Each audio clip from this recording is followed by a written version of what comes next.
Hello दोस्तों, स्वागत है आप लोगों का मेरे यूट्यूब चैनल स्टोरी मैन में।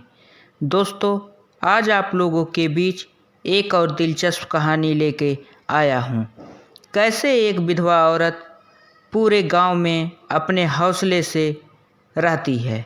तो आप लोग कहानी को पूरा सुनिएगा और कहानी का आनंद लीजिए।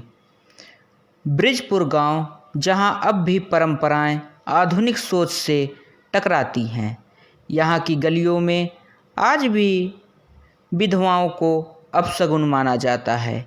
इसी गांव में रहती थी सावित्री, सुंदर, सुघड़ और शांत स्वभाव की महिला, जिसकी उम्र महज 35 साल थी। उसका जीवन पति रघुवीर और 7 साल के बेटे अंशु के साथ बहुत ही सामान्य पर संतोषजनक था।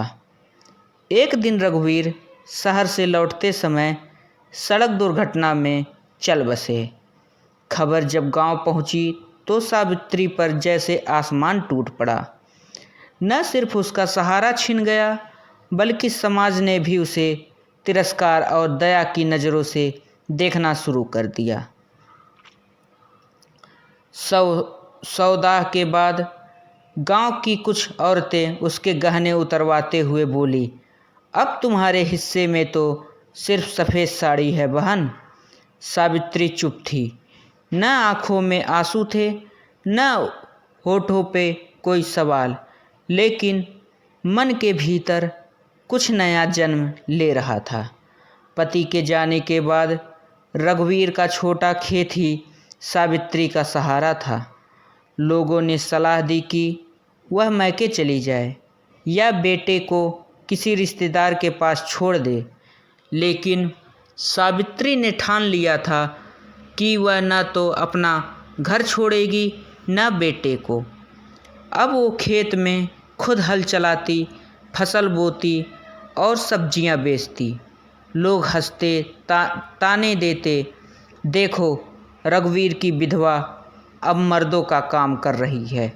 लेकिन सावित्री ने जवाब देना नहीं, बल्कि काम करना चुना।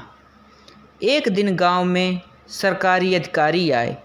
वे महिलाओं को स्वरोजगार के लिए स्वयं सहायता समूह बनाने की योजना समझा रहे थे।